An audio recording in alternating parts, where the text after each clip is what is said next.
Capes on the Couch podcast is for entertainment purposes only. Dr. Issues is a psychiatrist, but he is not your psychiatrist and does not have knowledge of your individual situation. For any personal mental health concerns, please consult your own healthcare providers.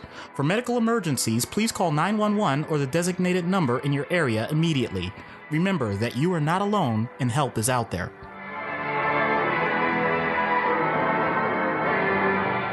Hello and welcome to Capes on the Couch, where comics get counseling. I'm Anthony Sitko. And I'm Dr. Issues. This is issue number 48, brought to you by our patron Ariel.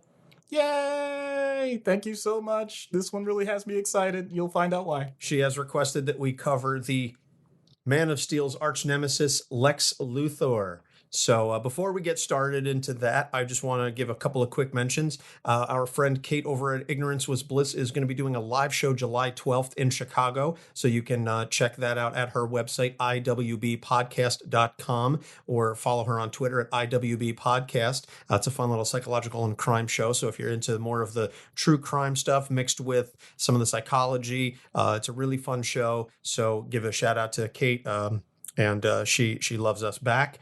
I don't know if anybody saw this on Twitter, but I recently became a patron of our friends over at Freudian Sips, Anna and Bonnie. I love their show, and that is just, it's so entertaining to listen to, and particularly because I have a new child at home. They have recently been doing episodes on the various stages of childhood development, Eric Erickson, and it's just been kind of eye-opening to listen to, particularly when I'm driving to work.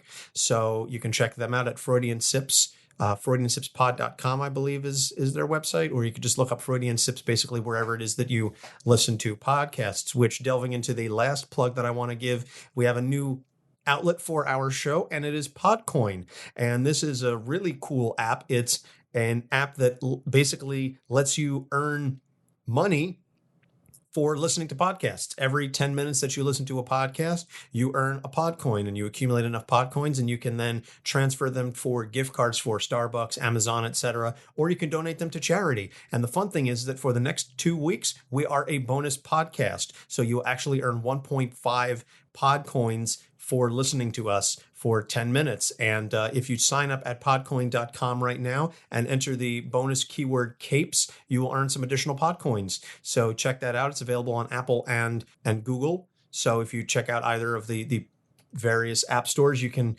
download it and listen to us and earn some money for listening to podcasts, which is what you're doing already. Because if you're listening to us, you're following us somehow, so most likely on a phone of some kind, I would imagine. Yeah, that makes a lot of sense. I really need to look into that for myself, not to be too selfish, but that really sounds cool. Yeah, and you can sign up with our own bonus, which I didn't, because in order to claim the podcast, you first have to sign up. So I actually signed up with the Freudian Sips bonus keyword. So, but nice. I got my bonus Podcoins either way.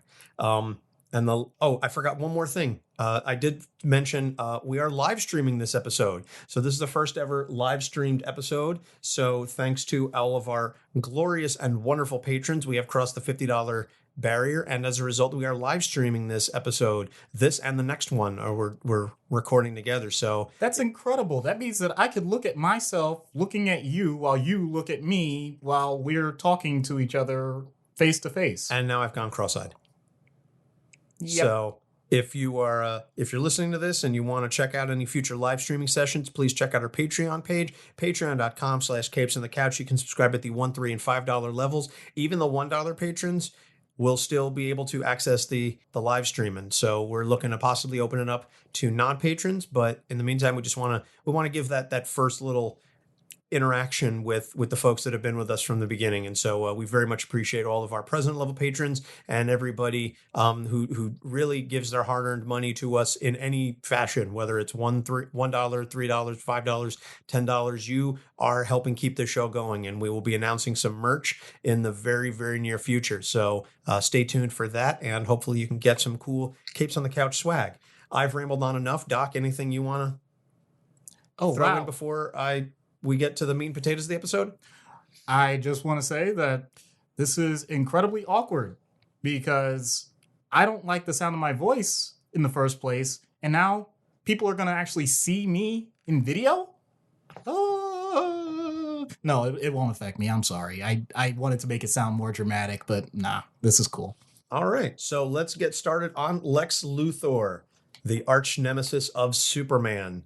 He was created by Jerry Siegel and Joe Shuster in Action Comics number 23, April 1940, or Superman number 4, spring 1940. There's some discrepancies as to which one was technically his first appearance. I guess if you really want to nitpick it, he came out at about either of those comics are basically considered his first appearance. Yeah. He was originally a mad scientist who lived in a flying city. He was just your basic run-of-the-mill megalomaniac, and Superman was just happened to be the only one who could foil his plans. It wasn't anything personal. It was just, I want to take over the world. And then Superman became the person who could stop him. By the way, we're gonna really blow through the background story because if you know Superman, you know Lex Luthor. So trying to get into a lot of the nitpicky details and what's the one key storyline of Lex Luthor's, no, it's Luthor.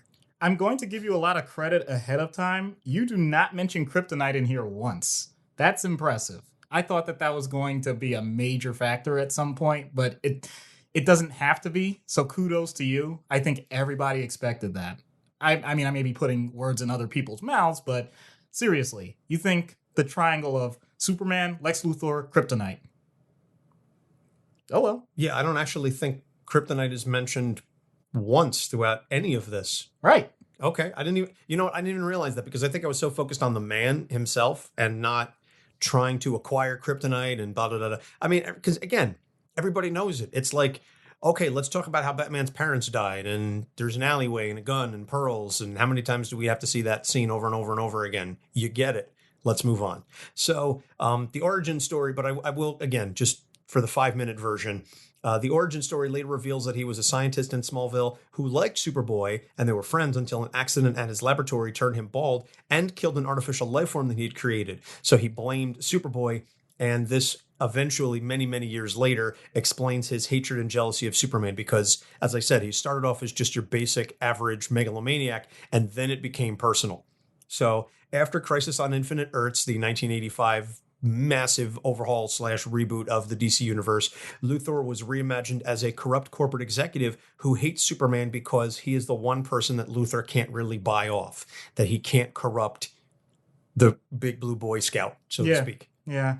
I mean, no matter what, I have to say, it's not really that much of a shift when you think about it. There are plenty of people that had great scientific minds that either through patents or through their own hard work and labor develop huge businesses, and then they have to kind of walk the tightrope between what they want to do for science and what they want to do for growing their business. So the fact that it was rebooted in such a clean way, I'm not sure it was necessary. And actually, when you think about all the iterations that have happened since then, they still kind of toe that line, that balance where you can tell that Lex knows his stuff, but at the same time, he's always looking at the bottom dollar. So, yeah. Okay. Anyway, like burrowing tunnels underground for transportation purposes. Oh, no, you did not. Is that Lex Luthor or is that Elon Musk? I'm just saying, it sounds kind of super villainy. I love Elon Musk and I am definitely interested in buying a Tesla. Just because I'm a big fan of electric vehicles. My point is just that if you look at some of the stuff that he comes out with, it's kind of super villainy. He's basically a real life Hank Scorpio. Don't forget the flamethrower itself. He actually did that too. Yes. I mean, Elon Musk is basically a real life Hank Scorpio. So, but more just the Denver Broncos. So whether or not Lex Luthor has family, or I should say Lex's relationship with his family depends on the continuity. So pre-crisis, he has a sister named Lena over whom he is very protective and a wife named Adora from another planet. And they have a son, Lex Jr., and both are killed when the planet explodes. I believe the planet was called Lexor. Yep. Because, comics. Post-crisis, he is revealed to have been married 8 times. So Elizabeth Taylor, eat your heart out. His 8th wife is Contessa Erica Alexandra del Portenza, who is basically as greedy as he is, and it's a marriage of convenience. And she gives birth to a daughter, Lena. And then in various continuities, his parents are either estranged and ashamed of him, or he killed them. So again, it really depends on which version of the continuity you are reading, whether it's pre-crisis, post-crisis, New 52, Rebirth, the unauthorized biography of Lex Luthor. Every writer wants to put their own stamp on his history and try and give some sort of a background and an explanation as to why he is this way that he is. But in all continuities, he really believes himself to be the smartest man on the planet, and he feels that makes him superior to Superman. I am going to give one example of a storyline where Lex was exposed so much. I just realized I'm ruining the fact that we weren't going to mention it. Was so exposed to kryptonite over a certain period of time that he ended up developing cancer and dying, but then he actually had a genetic duplicate that allowed him to be reanimated in a younger, more athletic body. It even had like flowing red hair and a red beard and everything, and people thought that he had really changed. But when Superman died in that famous story arc, he actually went to Superman's grave, and he was ticked off that he wasn't the one to kill him. Yeah. That's basically it.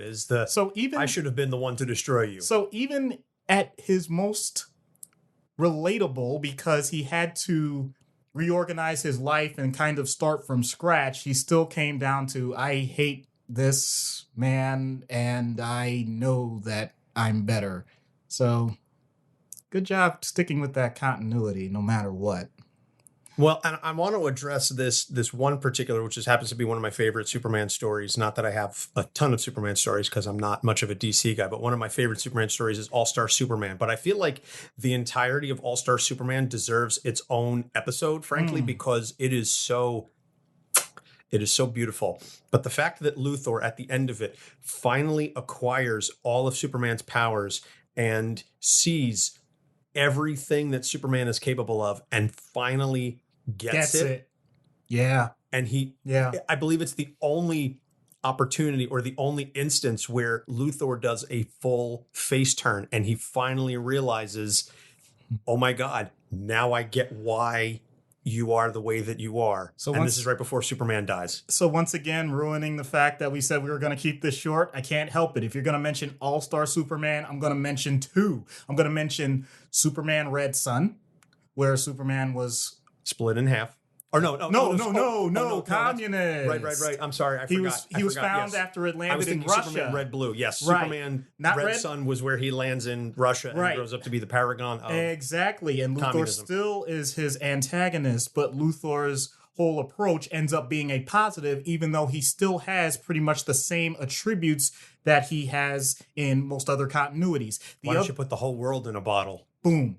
Also, Injustice, which they made into video games and everything. No, Injustice was a video game that they turned into a comic. Well, I'm saying the point stands that it has the same premise where Lex is on the other side because Superman is doing certain things that people don't like.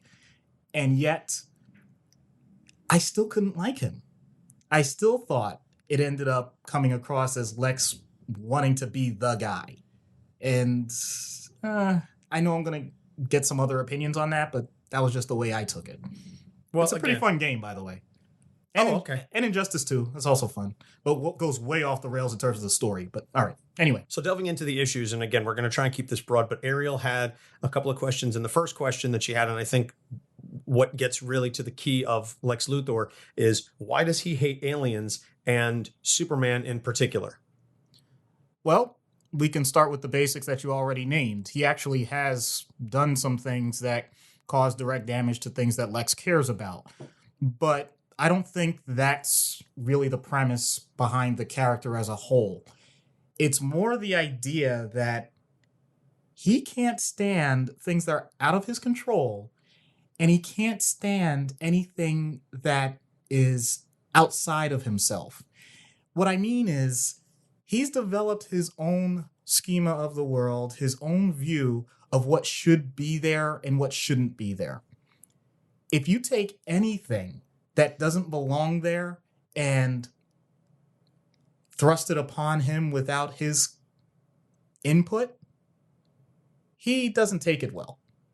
He looks at it more as an insult to his very existence at this point.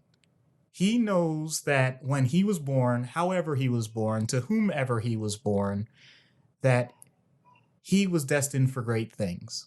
And to his credit, through his intelligence, his hard work, he accomplished what he needed to in whatever form you want to take that.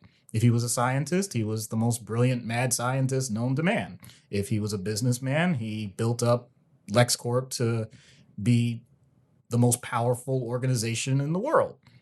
Either way, his situation, his rules, his control, his say, no matter what. That's actually a pretty cool way to go about things as long as you don't have anything to challenge it. And then you get something that is unexpected, which means he didn't plan for it. And if you take a planner and tell them, by the way, here's this thing that I'm going to throw at you right at the last moment after you have everything set perfectly, they don't usually react well. And yes, I am speaking. No, we don't.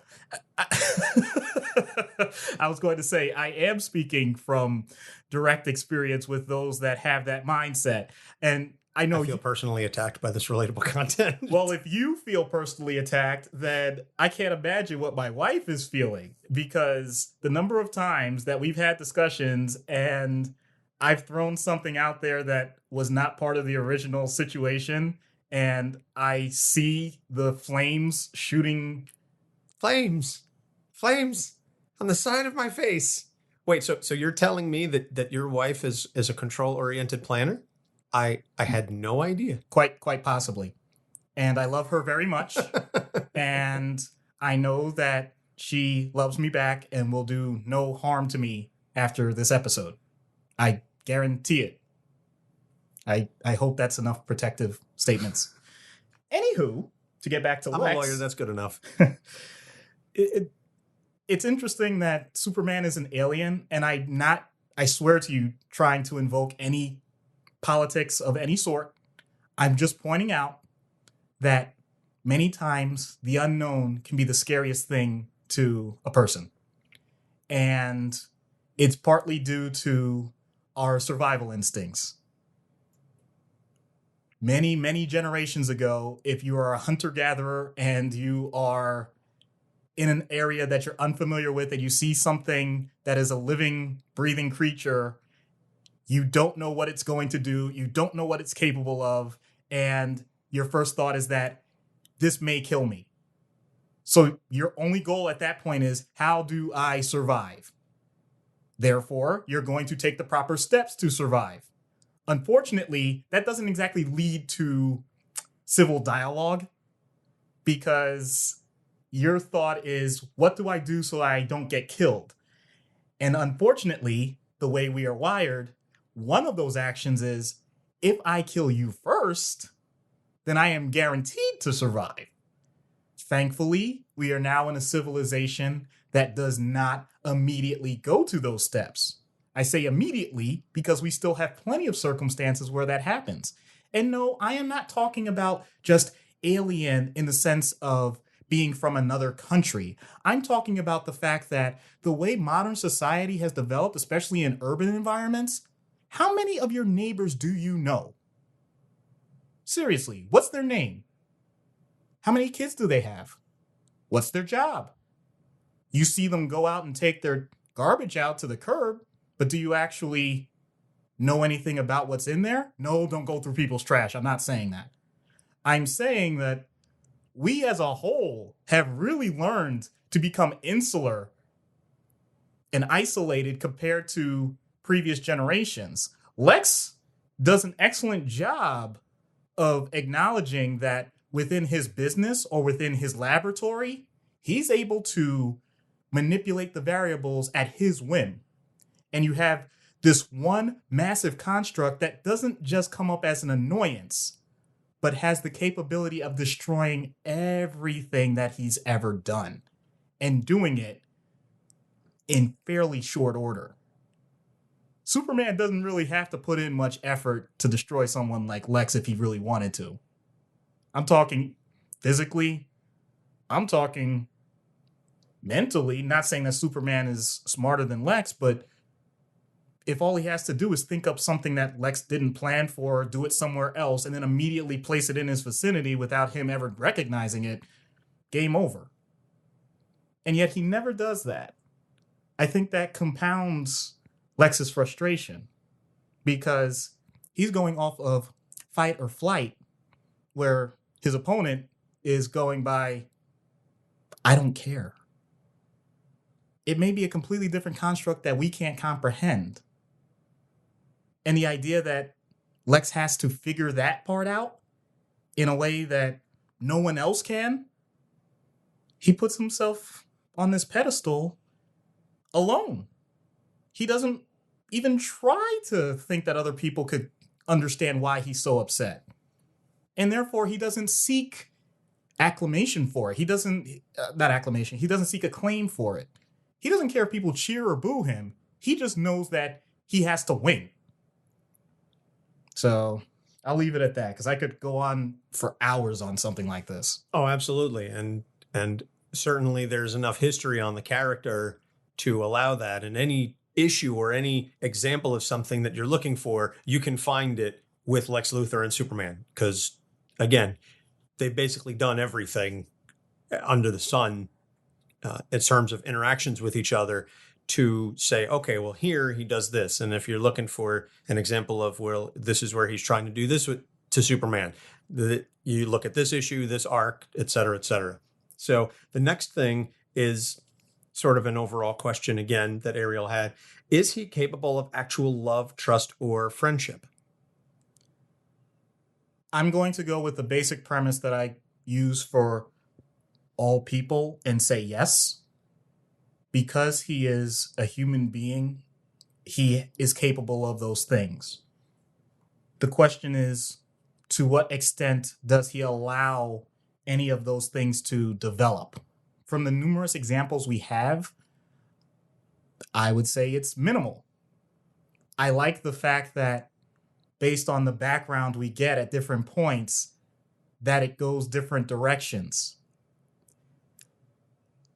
He could ignore many of those factors, in which case he ends up literally in a city in the sky by himself.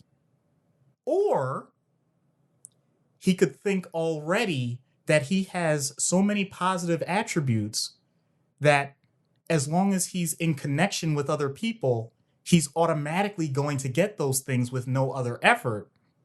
And he ends up with 8 marriages. Because on the surface, who doesn't want to be around an incredibly smart, wealthy human being that is capable of making almost any wish come true for that person? That's a good drawing point to start with. Fair enough. But what comes next? Does he ever actually answer that question? In his mind, that's enough. So it makes it incredibly difficult. It's a one-sided situation where, if anything, his view is that people have to fight to win him. He's the prize, as opposed to the idea that he has to do some level of understanding and searching for himself, which is why the last marriage is the most interesting, because if we've ever heard the saying, there's a lid for every pot, the idea that this person has similar attributes to him, which once again is a great starting point for any relationship, allows it to get to the point of marriage, and maybe a little further than that, because in his mind, there may be a competition.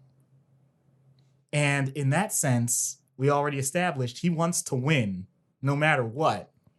And he's going to have someone that may want to defeat him just as much.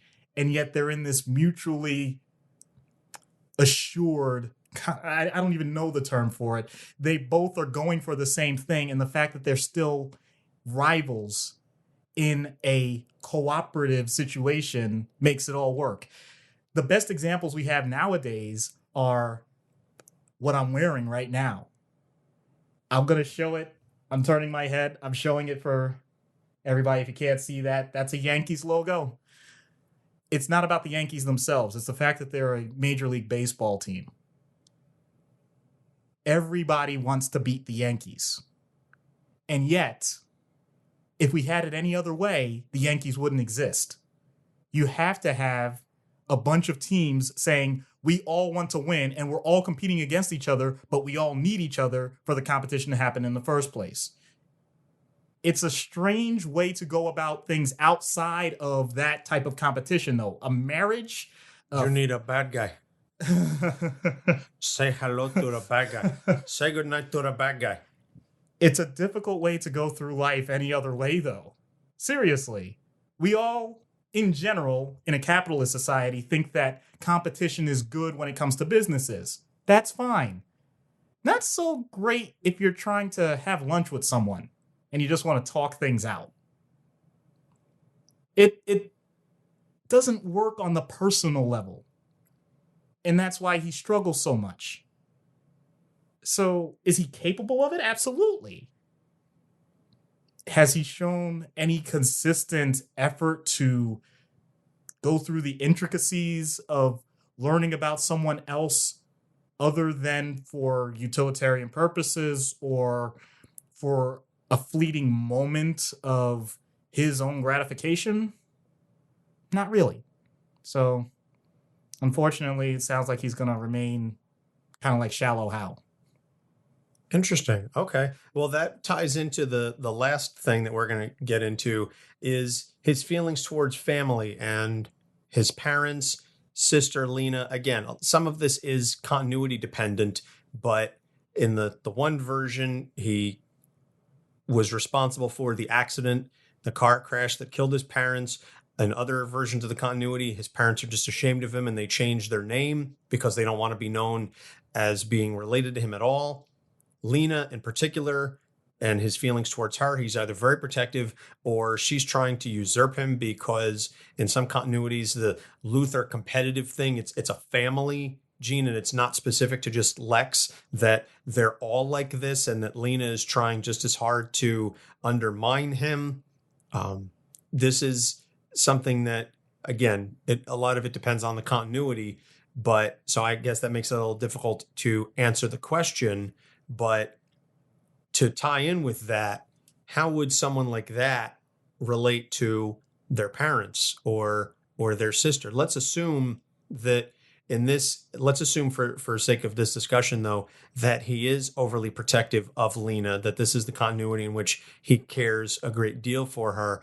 Why would he be so cold and distant towards everybody else and yet overly protective of Lena? What impact would that have on him as an individual and then his relationship with Lena, and potentially could that concern and regard for others be spread beyond just his sister? Wow. This one's going to take a little bit of thought. And yes, you can read into that. You can say, wow, Dr. Issues doesn't think of anything ahead of time. But that's not true. I usually have a game plan to answer these. But this one particularly is difficult because you mentioned it already. If this is something that is not just Lex's personality, but is the type of trait that carries on to either his offspring or his siblings, then you're constantly at war. That's the best analogy I could describe for it. You know that ultimately you want to win, but then you're the one also making the rules of the game. So you have a situation where, let's say, you have a daughter that seems to have enough of your talent that you're willing to acknowledge that they're in your stratosphere. By the way, that is not a guarantee. That's something that would have to be earned over time. I can't picture Lex as this doting type of father or this lovey-dovey kind of family member. So let's establish that this is going to be something that's only going to manifest itself by the time family members are of a certain age. It's going to be near adults, if not teenage years. It's not going to be young children. They're more going to be the meat robots that eventually are going to interact with Lex. I'm sorry. I don't think this way personally, so saying it out loud sounds ridiculous to me. but the way Lex is characterized, that's all I can equate it to. So, Meat puppets? yeah, basically.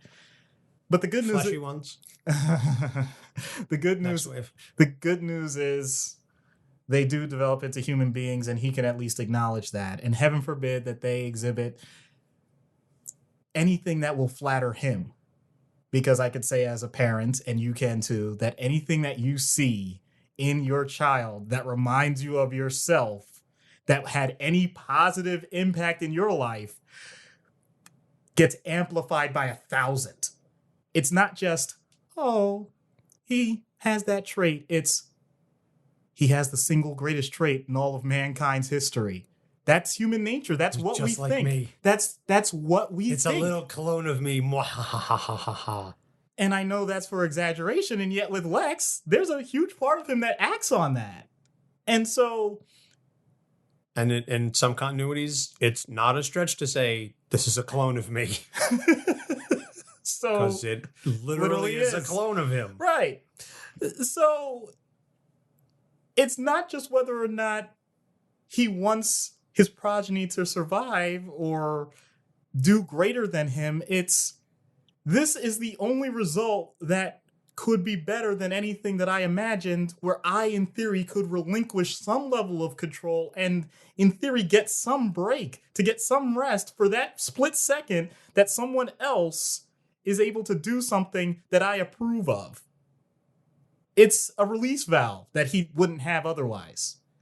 But then that raises a question, because I know it kind of got pushed to the side, but it comes up with his parents. Why would his parents shun him or he be responsible for their death?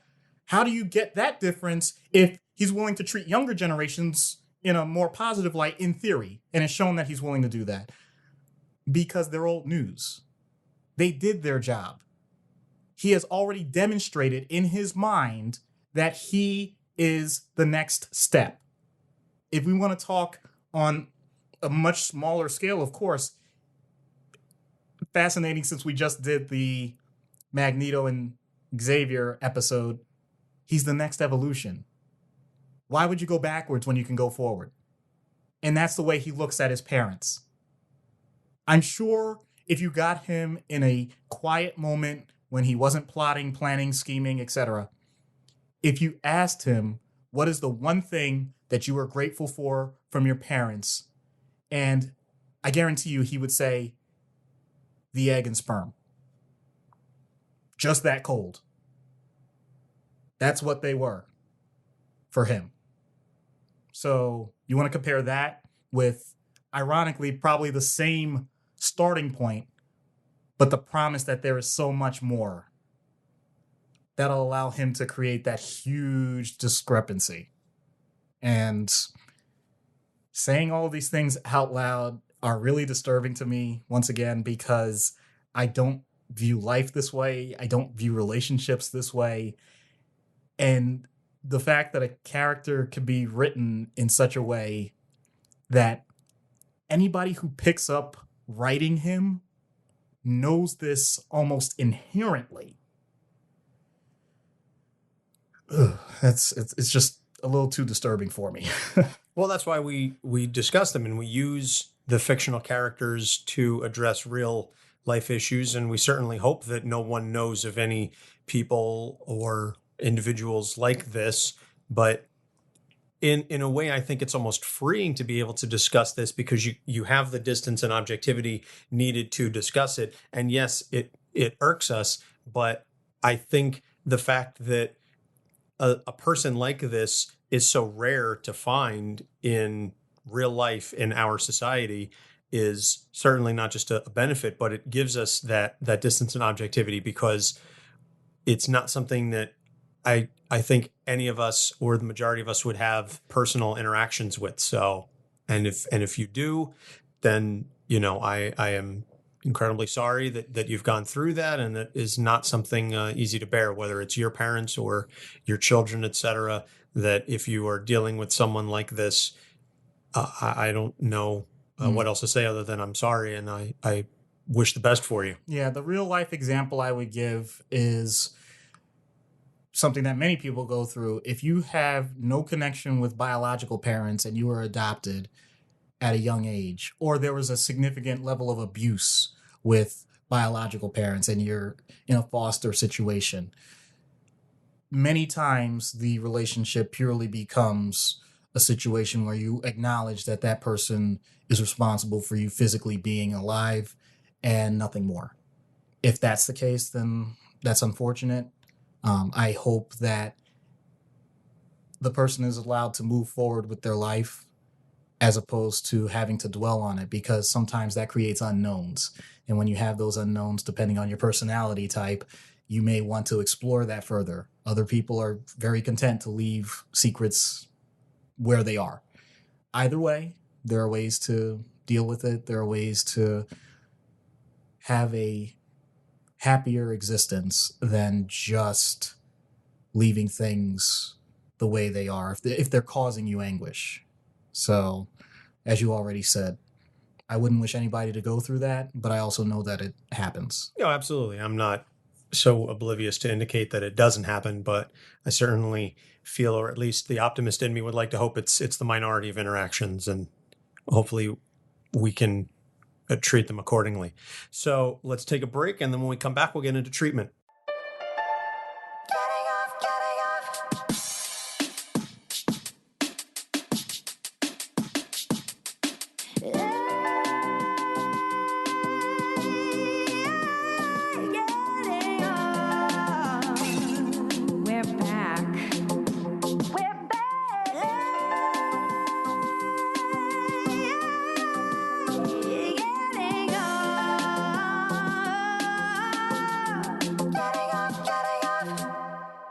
Are you going to be in Chicago July 13th for the True Crime Podcast Festival, but feel like one day just isn't quite enough? Do you feel like the best way to grasp the intricacies of the criminal justice system are with inappropriate language and alcohol? If so, you're in luck. The night before the festival, on July 12th, at the Arrogant Frog on West Fullerton, at 7 p.m., there's going to be a collaboration event between Getting Off Podcast and Ignorance Was Bliss. Get tickets and information at iwbpodcast/live show. And we're back. So now getting into treatment and starting as we always do with the in-universe treatment. Oh boy. Okay, I have a technique that I've used in other episodes. And ironically, when we were first creating drafts for our skit, I hinted at what I think may have worked, which is I have to be an infiltrator. Lex does want to be in control at all times, and he's clearly smart enough to run a large corporation or create gigantic labs that require a lot of people to work. So I don't think he'd be against someone like me coming in, but I think my benefit would be to show him through sessions with coworkers, with his subordinates, whatever, that I'm producing value. Mercy Graves. There you go. So I would take that approach and eventually catch his eye. Once I catch his eye, I can catch his ear. Once I catch his ear, hopefully I can catch part of his mind. How quickly would this happen? I don't know. If I'm a superstar and I work hard, maybe within the span of a few months. If he considers me to be a grunt and he has any other situations or biases that I'm not aware of, it may never happen. But that's the gamble I'd be willing to take, because anything else head on, either I'm an idiot or not worthy of his time. Usually a combination of both. So I don't think putting my ad out saying, hey, I'm a psychiatrist that wants to talk to you because I think you're doing some evil villainy things, so it's not really gonna fly. So, oh boy, I just said it. Not intentional. I caught it. Not intentional. Wow. Beautiful nonetheless. As a matter of fact, I think that would be the last thing I would do in universe. I don't think I would mention them, to be honest with you. I just don't think it's worth that risk. You know, I wouldn't go there. I would try and talk about everything else except for Superman. I don't think I could ever get to that point. How could you avoid the elephant in the room, though? How do you have a conversation with Lex Luthor and not mention Superman? That's a fantastic question. At least you may be able to have an initial consult, and even then I don't think it would happen. I would think, at least this is from my non-professional perspective, you start off talking about Superman and then you use that as the gateway, because Lex, I'll flip it this way. Lex is always wanting to talk about Superman and how horrible he is and so on and so forth. If you just, and again, I don't know how valid this would be as a therapeutic format, but if you ingratiate yourself with him enough to let him vent about Superman, then you get deeper and you can talk about some of the more rooted issues, because clearly all his venting and pissing and moaning about Superman is not about Superman. It's about what Superman stands for. And how do you get to that? You have to let him broach that subject. So at least for me, and again, I'm not the professional, and you're certainly the universe, what I'm saying is I have to be alive long enough to have any type of conversation. I'm not saying you start off, so what do you think about Superman? I'm not suggesting that you start off with that. My point is just that because he's going to be smart enough to know that if you're avoiding it, he's going to ask, why are you not asking me about Superman? There you go. I want him to broach it in a way that he is not used to.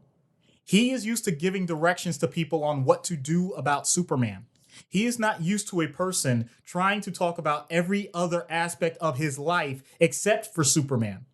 So, yes, it is a gamble on my part to say I'm not even going to touch it, because I want him to be the one to bring it up in a different light. He's not going to say to me, hey, I want you to help me get over Superman. He's going to say, I've noticed that no matter what we talk about, you seem to just dance around like a bumbling fool about this person that is the greatest threat to humanity. And I demand to know what your thoughts are. I want him to challenge me like that. And I could tell you my response. That's the heaviest question that I think I've ever been asked. And I don't think I'm going to be able to do it justice. But you seem to have the answers, and you seem to have handled this all in a way that I couldn't be capable of. I'm deferring to him in a lot of this, clearly.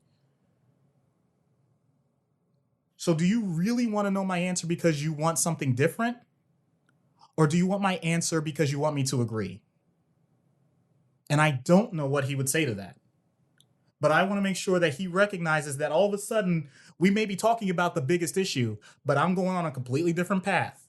If he wants to walk with me, then it's going to be pretty scary, because he's going to really have all of his assumptions challenged. If he's not willing to do that, it's a way to have a clean break. And maybe he'll come to that realization at some point, some other time, and bring it back to me. But I'm not going to be the one to push it. I'm not making this the drama of the movies and being that therapist that is in his face saying, you have to confront this way. At least not when I'm in his wheelhouse. He is always in control. He is the driver. I happen to be the person right next to him, willing to be a navigator. As long as he recognizes that, we're good. If he wants me to take the wheel because he knows better than me and he could be a better navigator than me, we got a problem. Just saying. Okay.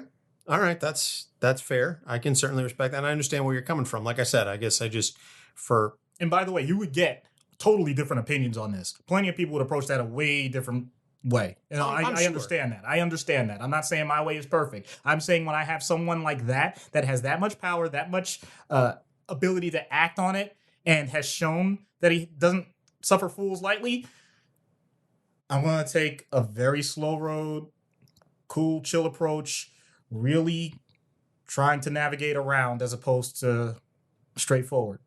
That's just my opinion. All right. Well, I think that's fair. Out of universe.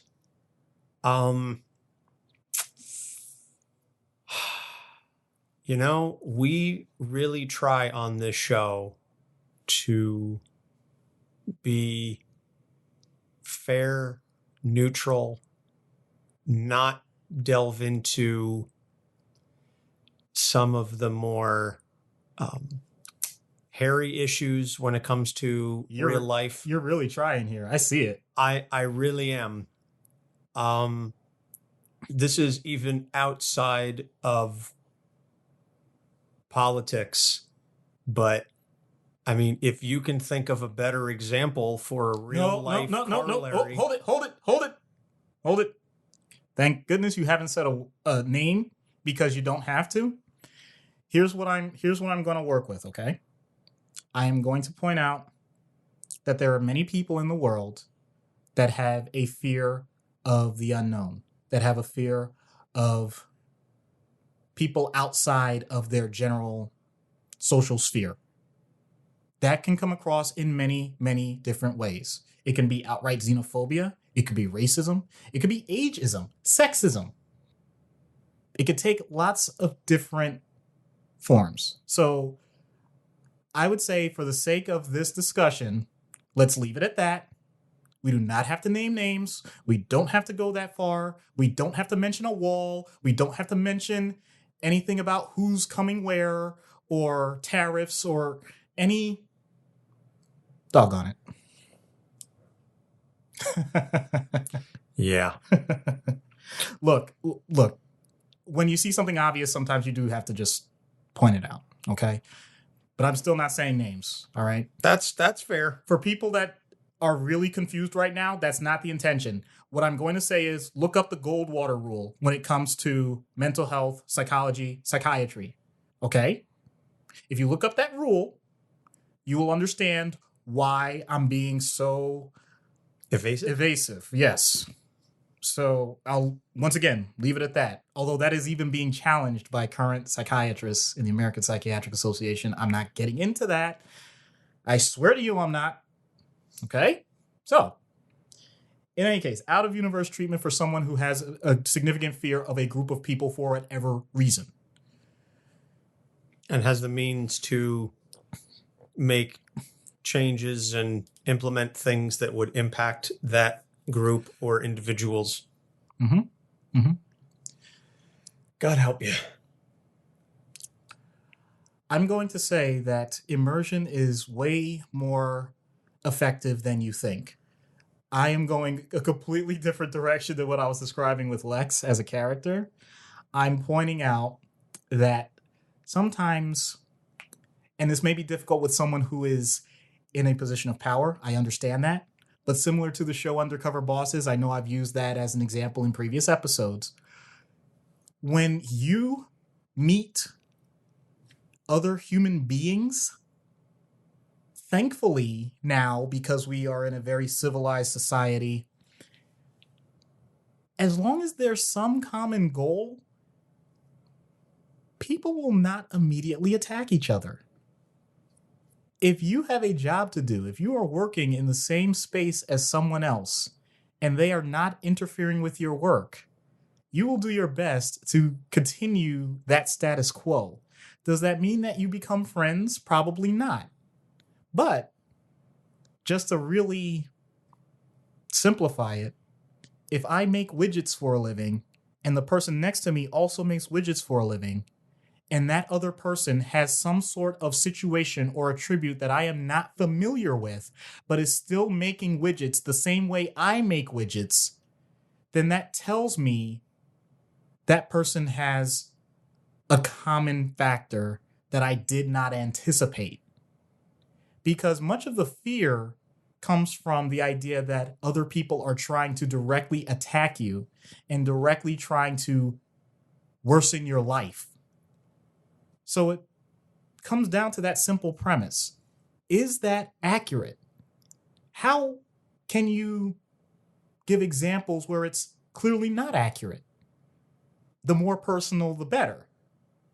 Because I can tell you, I've been in plenty of situations where someone has made comments that were meant to be directly offensive to me, but then the very next sentence will say, well, I know someone who, and they will go ahead and give some sort of... You're one of the good ones. You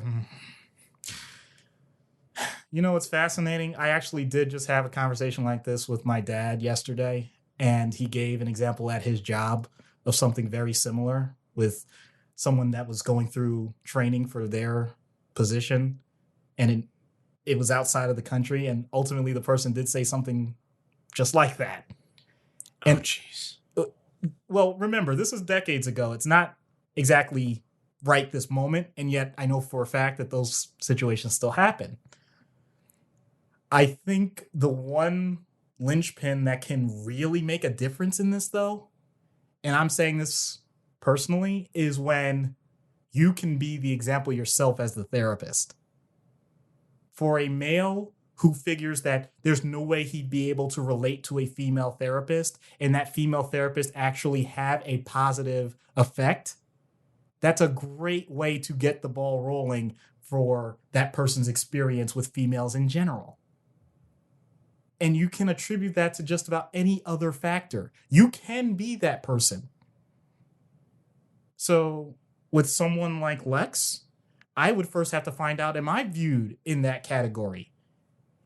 And I'd want to know that. If that's true, that's okay. And if you feel like you're not ready to face that, then maybe they do need to work with someone that's more similar in different ways. But if that person's willing to embrace, at least temporarily, at least for this one person, for this session, we'll work with that. And then if they're willing to come back, then I can point out, it's amazing how you just destroyed your own system for the sake of meeting with me. What makes me so special? Nothing. I'm just a kid from Brooklyn. Sorry. I couldn't help it. Couldn't help it. Sorry. But no, just one example at a time, just pointing out through their own direct observations, their fallacies. It can make a huge impact. It can. I'm not saying it will. There are many people that have just as easily continued to blurt expletives and just never try again. But one of the best moments in my life was being able to look in the eyes of a person with a swastika tattooed on their chest. And at the end of talking to them extending their hand to me to shake it. Wow. Yeah. Can be done. Ooh. Never say it can't. Can be done. Never say it's easy, but it can be done. Well, I'm one of those people who never says it can't be done, but God bless you for the strength to be able to pull that off. I may have immediately washed my hand afterwards. I'm not going to pretend that I don't have my own personal feelings and opinions, but I'm just saying the moment happened. Okay. Hey, changes are built on small moments. You run a marathon one step at a time, so they say. So, I guess that was fairly heavy and not entirely unexpected, but still heavy. So let's see what happens now when we get Lex Luthor on Dr. Issues' couch. Hello, Mr. Luthor. I'm Dr. Issues. Hello, Dr. Issues, is it? I could have sworn that my intel let me know it's really Dr. You have made your points in record time at that. But I'm used to it, though. Threats are meaningless with me. So what can I do to help you? Now we're getting somewhere. I think you misunderstand my first comment, though. I like to study potential associates with appropriate rigor. This situation doesn't suit a man of my stature. So you want me as an ally? All right. Well, all I can promise is that I'll do my best to safely guide you through whatever emotional pitfalls have led you to this situation in the first place. Emotional? You think emotions have anything to do with this? Well, perhaps, but not mine. What does that mean? Have you ever had a plan spoiled due to someone else's malcontent? Jealousy, anger, it's all the same childish response to inconceivable greatness. To paraphrase, you were beaten by someone who cares instead of someone who out-schemed you. We both know who it is, and I don't think you've identified the correct emotions, but let's say you're accurate for brevity's sake. How did you feel in that moment? You disappoint me, Doctor. You should know better than to equate my responses with brutish, testosterone-laden reactions. And you fail to recognize that mood is a tapestry beyond basic neurochemicals. Your shallow understanding of this would make even a behaviorist like Skinner blush. I don't like where this conversation is going. My goals have nothing to do with what you would call happiness. The world depends on someone like me to be the adult in the room to make sure everything stays on track. If you want to compare me to B.F. Skinner, fine. The stimulus? A broken planet. The response? Fix it with my genius. Aside from the false premise again, I'll be flexible. You want to fix the world. What's that phrase? Many hands make light work. Not when you can't trust the workers. Well, the workers of the whole planet. We're the whole planet. We're. All right. There's no way to dance around it. You can't stand outsiders. I can't stand him. Is there really a difference? Are you dense? You're saying I have just as much a problem with some foreigner with an engineering degree that I would with a muscle-bound miscreant from who knows what nebula with some unknown agenda and the ability to crush us between his glowing eyelids? That's what you're trying to get at? You're saying that when no one else wants to accomplish the greatest feats known to mankind, we don't rely on man. Look, there is a record for this within the Earth's existence. Have you ever seen a Neanderthal? No. We killed them. We see a threat, we eliminate it. That's basic survival. We are no different now. He is no different. He can't be. No living being is above basic survival. I have you rightfully worried now. Not for the reason you think. Sorry to skirt a major philosophical debate here, but just identify your current emotion for me. You dare. I dare you to define your mood. Nothing more, nothing less. Anger? Disgust? Well, your hindbrain and your midbrain thank your cortex for being acknowledged. We should be above that. Sorry, I don't work in the world of shoulds, but you seem to have that market cornered. One day, everyone will see it my way. There's no other outcome that would yield the best result. Well then, I guess this means you're in here for the long haul. You know that, right? I mean, I can't let you go with that mindset. So if I just say the right Pavlovian things, "Ruff, Superman is good, ruff," then you'll let me go? That's pathetic. Wow, not even close, Mr. Luthor. A bribe then? Nope. I wasn't talking about you. You paid off the guards? Like I said, I know my associates well. Like how you wouldn't dare bring your own weapons to see a patient. Be a dear and tell your Boy Scout alien that his days are numbered, and I'm, so frustrated instead of angry thanks to you getting me in touch with my emotions. Oh, I think I'm going to be sick. Oh, I guess that's just the primitive part of your brain talking. Goodbye now. You okay there? Well, the good news is he just wanted to escape, so yeah, I'm fine, if not embarrassed. Yeah, I mean, the bright side for you is, and I mean no disrespect on this, that I don't think you rate high enough as a threat for Luthor to consider killing you. It wouldn't even cross his mind. It wouldn't be bothered dealing with that. Fair enough. As long as I'm alive. That is fair. So that's going to about wrap it up for this episode. Thank you so much for everyone who's been watching us on the live stream so far. And if you would like to get more involved with live streaming and get some more exclusive content, please check out our Patreon page, patreon.com/capesonthecouch. You can find us on Facebook, Instagram, and Twitter @capesonthecouch. You can also send us an email at capesonthecouch@gmail.com. And the reason why I'm telling you this is not just because next week's episode is focused on Zebediah Kilgrave, aka the Purple Man from Jessica Jones, but because for our big 50th anniversary, our 50th episode, we're doing a mailbag. Yay! So the episode is not going to be focused on a particular character or series of characters. It's going to be answering your questions. If you have a particular question about a character that we haven't covered yet and you just want to say, hey, Doc, what are your thoughts on this? If you have a question about a character that we have covered and something that we didn't mention, or you had a follow-up, something that you wanted answered, shoot us that. If you want to ask personal questions about Doc or myself, please feel free. So again, you can check us out on Facebook, Instagram, Twitter @CapesOnTheCouch. CapesOnTheCouch@gmail.com is the email address. And we're very much looking forward to your questions because that episode will be coming up for number 50. Like I said, the next episode will be coming out is Kilgrave from Jessica Jones. And that is the result of our patron Ruby requesting that one. So we have a lot of fun stuff to talk about with the Purple Man. Wait, someone going by Ruby wanted someone purple. Okay. There's some sort of color joke there that I'm just missing. Yeah, she probably should have gone for Red Hulk, but or Superman Red Sun. Hey! There you go. Tie it all in with everything else. Anything else you want to throw in before we leave? Our connection with humanity has to be greater than just what we see in the mirror. On that note, I can't say it any better than that. For Doc Issues, I'm Anthony Sitko. Thank you so much for listening. We'll see you next time. Capes on the Couch podcast is for entertainment purposes only. Dr. Issues is a psychiatrist, but he is not your psychiatrist and does not have knowledge of your individual situation. For any personal mental health concerns, please consult your own healthcare providers.